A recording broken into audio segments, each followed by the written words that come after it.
Hello, I want to show you some of the new features of Pulldownit plugin for 3D Max. This is our set, the car passing through the wall. Thank you, Andres, for the nice set, by the way. So I'm going to destroy the wall with the car, but first I want to show you some enhancements in Pulldownit plugin, this version. So let's select the wall and the ground, isolate them, and place them in the center of the viewport. So let's say you want to destroy the wall. For this, open this window. Here you have several parameters for shuttering. Let's set local shutter style to destroy the wall locally. Now you can, these cloud points are the shutter points, you can place them wherever you like. Spread the points out to make bigger fragments, modify the number of shards. And this time we are going to create 3 shutter centers to destroy the model in 3 areas. Let's place one center near the corner, the other in the top, and the last one in the other side.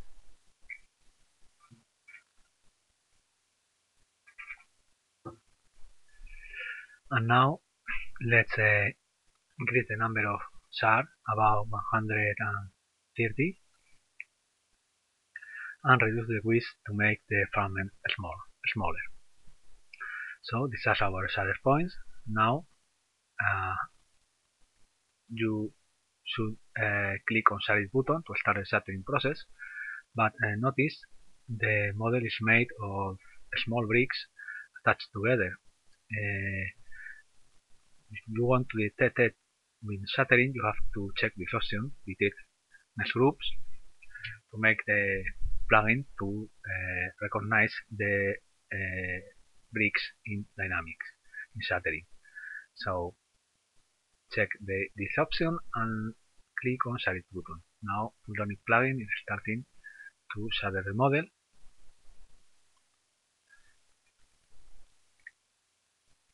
Let it finish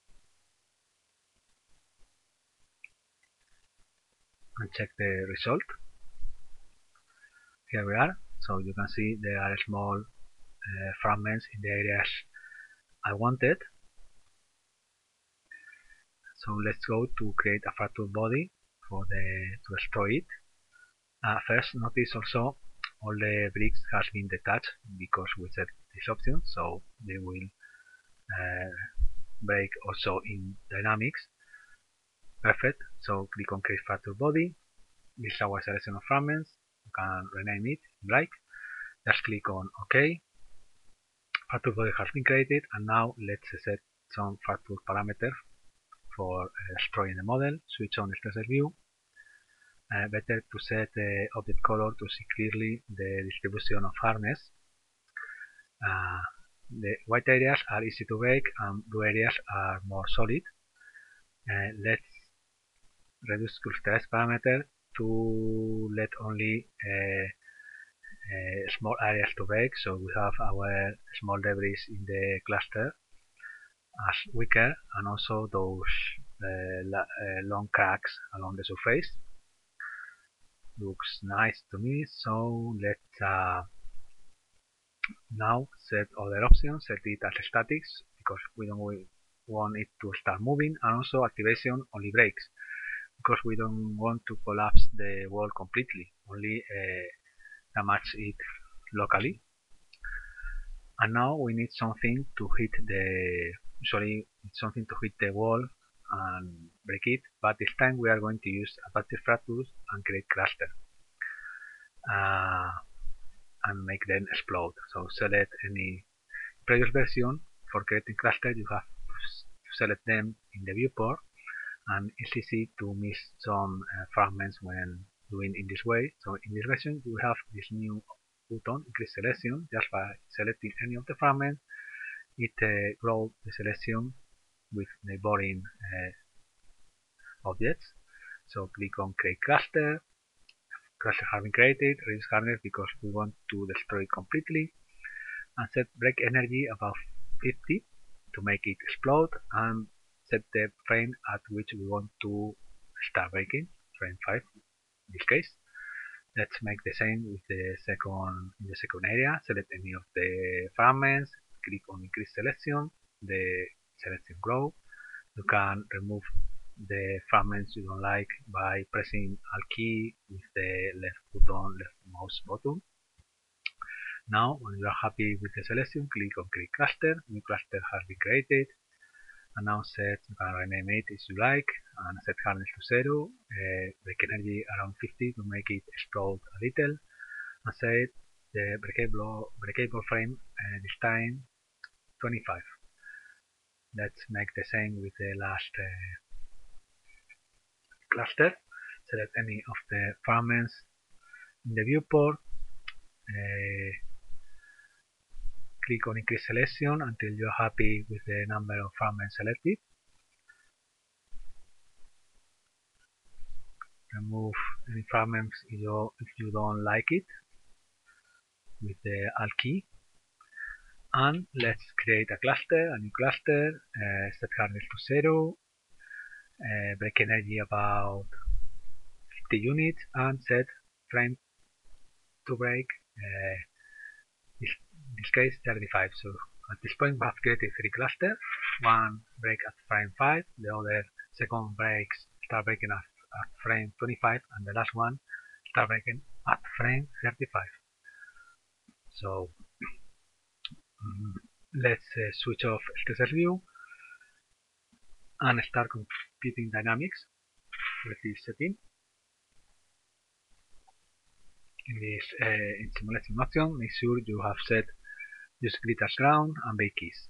Let's start computing dynamics, and the model start breaking in the top as we wanted, and then in the right corner, and finally in the other side. So perfect. However, you can see other fragments are falling to the ground in other areas of the model. Let's finish the simulation and check it in case you have to fix any issue.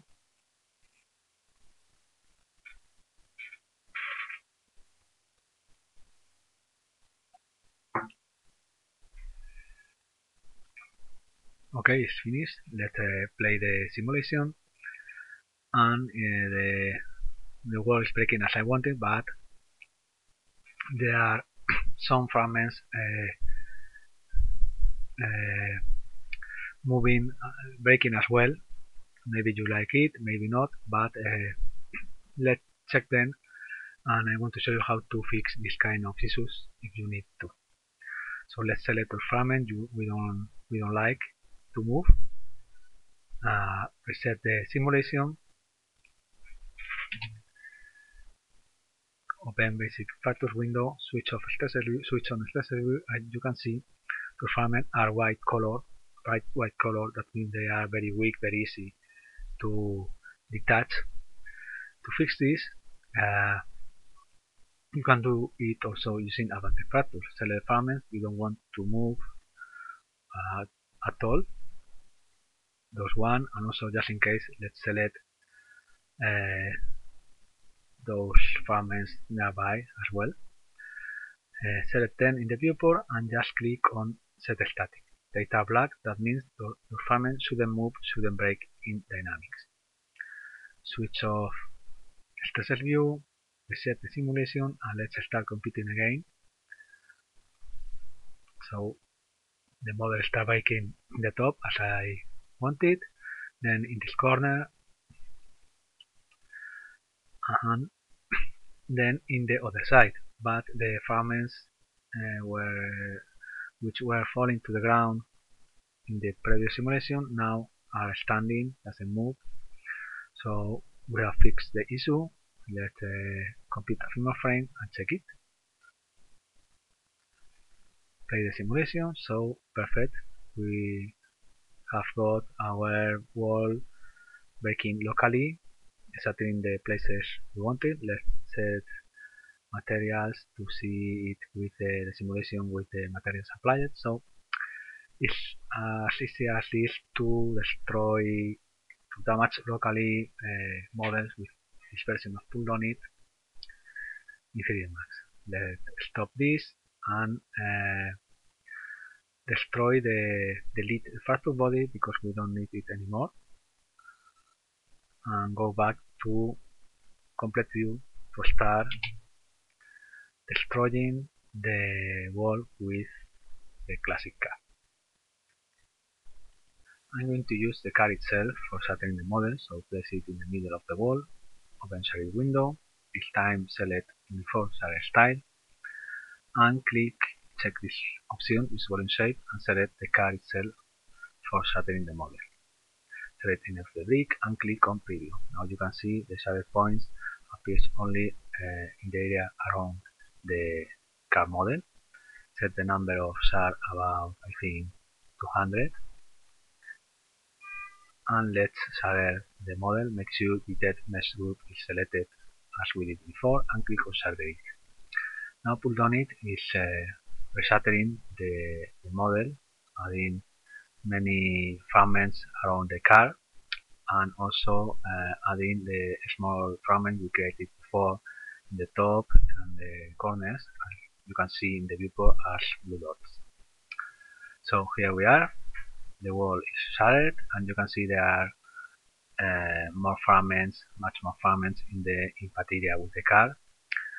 Now, and also the bricks has been detached, so we can make them break off in dynamics. Now we have to set the car itself as a rigid body. For this, select the bodywork and open PDI rigid bodies window. Usually you just have to set it as kinematic in dynamics, but as the car is high poly, Pulldownit is going to assign a complex mesh collision to it, which is slow computing. So better to set directly a convex volume for the car. This is it. Let's check the volume. So it is not as accurate as a mesh collision, but much faster computing and good enough for making the car passing through the wall. So you have also to add other, just in case, other elements in rigid bodies. The bumper is going to collide with the wall, and also the wheels, front wheels of the car, and the rear wheels. So select them on the bumper, and again set them as convex volumes in dynamics for faster computing. Notice in activation, by default it is at per hit, but we want the car following always the animation, the original animation, so change it to never. Make the same with the bodywork, select it and change activation to never, to always follow the original animation of the car. Now we have to set the wall as a fracture body. Select any of the bricks, click on create fracture body, and click OK in this pop-up window.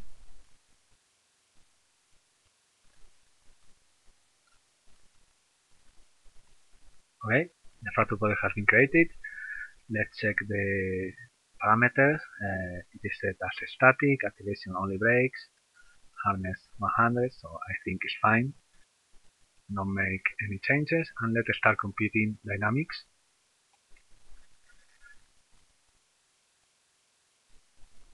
Now Pulldownit is computing the extrusion of the wall with the car, so you can see all this nice flying debris.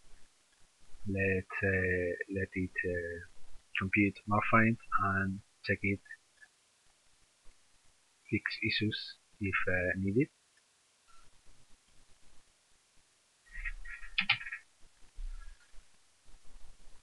It looks like nice to me so far. Let's stop it and check the result. Okay, the car passing through the wall is standing, only breaking in the middle, in the impact area with the car, and also in the areas where we created small debris, small fragments, so nice to me. However, notice those fragments here in the top aren't moving at all. Let's play the simulation to check it.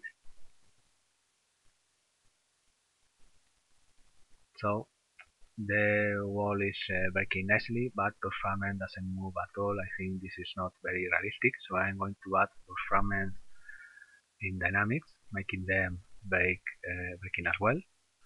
For this, I'm going to use advanced fractures. Open advanced fractures, select any of the bricks here, and click on increase selection, adding more fragments,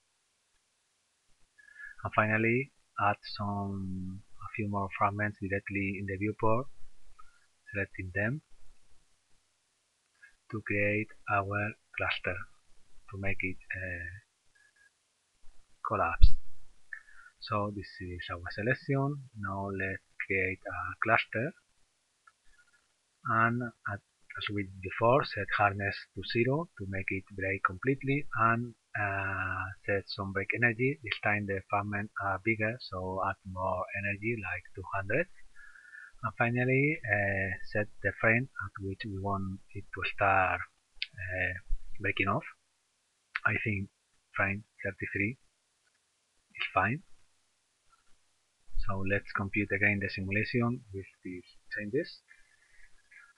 And now the top area of the wall should start collapsing at frame 33. We're breaking nicely as before, but now the top part you can see start moving, start collapsing. Let's pause the simulation and check it. Okay, so I think now the extrusion is more realistic. So let's resume computing. You can do pause and resume computing simulation at any moment with Pulldownit plugin.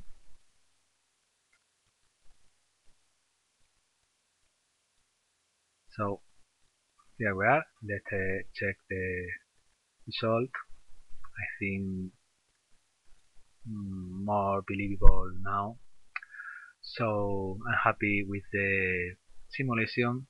I'm going to bake all this motion as animation keys. For this, select any of the fragments of the model, and in simulation options you have just to click on reset keep selected. In this way, confirm in the dialog. So now all the simulation is baked as animation keys in 3D Max.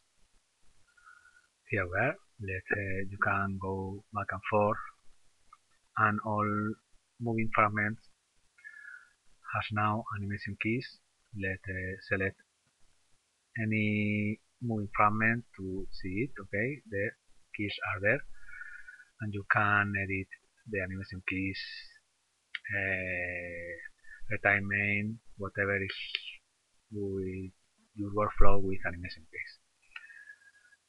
So now we have finished with the extrusion of the wall, but we can add more elements and simulation to make the scene more believable. For example, we can add those boxes here to make them move as well. So select them, and in PDI rigid bodies window, open it, and set those boxes as convex volume for faster computing, and also add some initial velocity to them to make them move. So here initial velocity set about 100 units, fast forward motion, and also some spin like 5 units. Let's compute the simulation. So now the boxes start to move. Let's this motion is still too regular, so let's add some randomness to it. to make it's much more chaotic. Let's compute again. Okay, more believable motion of the boxes. So now I like the way they move. You have just to set the frame at which you want them to start moving. So I think about frame 28 when the car hits the wall is a good moment. So select the boxes, change them to static, and in activation set activation at frame 28. So now the boxes shouldn't start moving until frame 28. Nice. So it looks like they react to the impact with the car. Let's play the simulation again. The boxes are standing, and now at frame 28 they start moving by your entry, reacting to the impact with the car. So as I'm happy with the simulation, I'm going to keep keys for the boxes as well, and now everything has animation keys. Let play the scene. So now I think it's a more believable effect with these new elements. So we have finished with dynamics, and now let's improve the look of the fragments. The green material you can see here in the fragments is the PDI cut material. You can replace later for the one you prefer. For this, open the material editor. This is the PDI cut material, the green one. You can replace it by any other. But for this tutorial, let's just modify its color to get a more realistic color for the bricks. Set it a kind of orange color. Okay.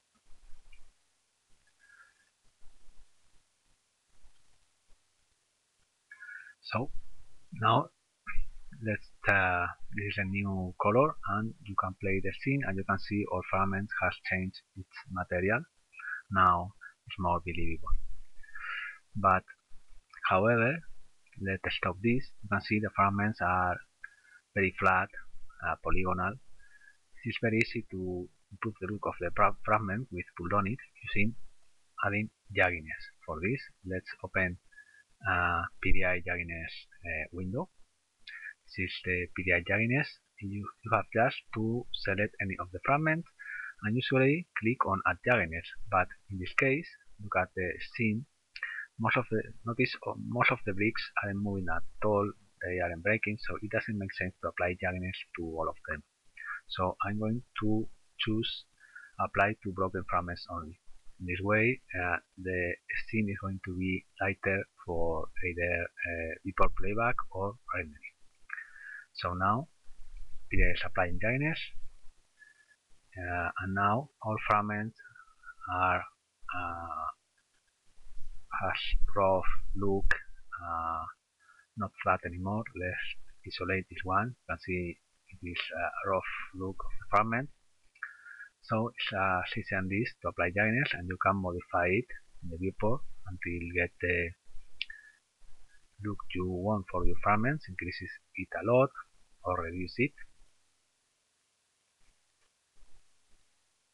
So this is a nice feature in Pulldownit for improve the look of the fragment after simulating dynamics.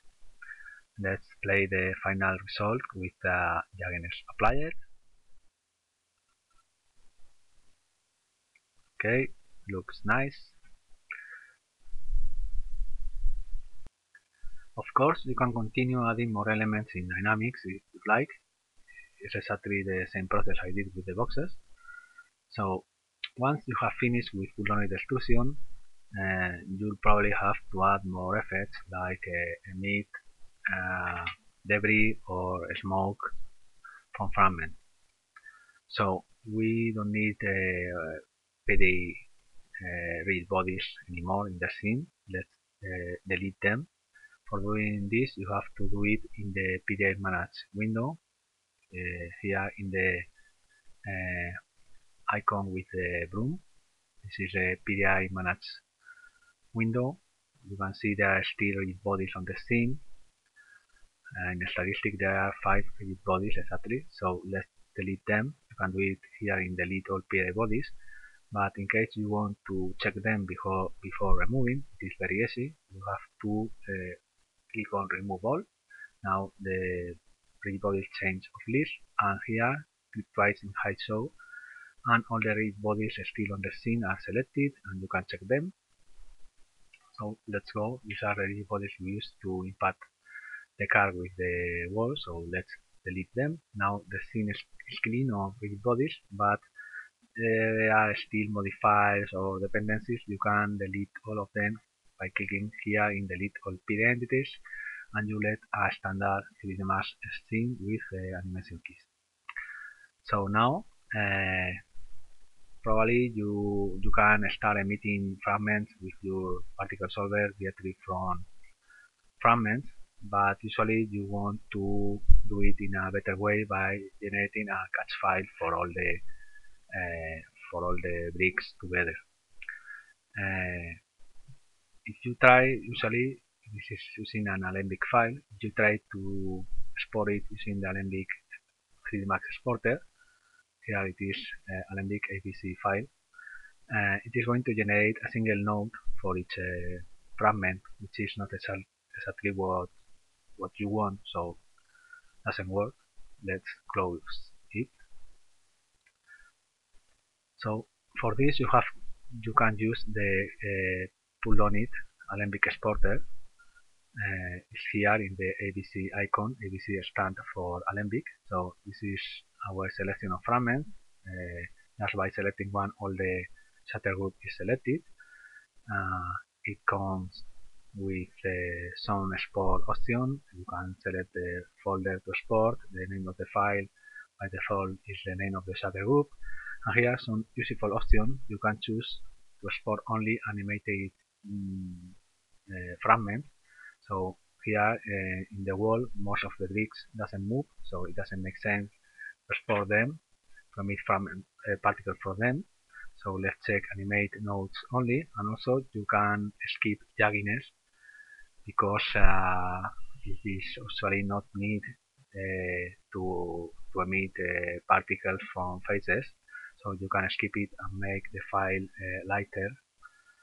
And finally, you can replace the Alembic file directly in the scene and hide all the animated nodes or delete them, whatever you prefer. So let's check animate nodes only, and let's start the export process. Here are the default 3D Max export option for Alembic. Let's click on OK, and now the process has started. All the moving fragments has been selected, and Pulldownit is going to combine them together in a single Alembic file. You can use afterwards to emit more debris, dust or smoke from them. And of course, you can export this file to another software like Maya if you want to continue your effect in a different software. So here we are, the Alembic file has been replaced, and you can see a blue outline on the fragment. The animation is there, still there. Okay, let's zoom out and see it more clearly. So the animation is there, but now the difference is we have one single file for all fragments. Let's isolate them to see clearly the Alembic node. Let's frame this. Let's go back to first frame and zoom extend. Okay, here we are. These are all the moving fragments from the brick wall, and now there are a single node, an Alembic node. Let's see it, Alembic object. It comes with all the 3D Max option for Alembic files. You can change the playback type, the start frame. So you can use this node to emit your particles from here. Let's go back to complete view. So now you can continue your exclusion effect using this Alembic catch file in place of animated nodes. In case you want to recover the node, it's very easy. You have just to select the Alembic file and delete it in the viewport, and you get a dialog which says replace with original node. You say yes, and now the Alembic file is gone, and you recover all the single fragments with animation keys.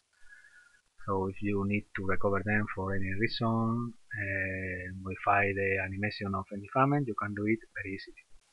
So this is the end of the tutorial. Hope you like it. Bye.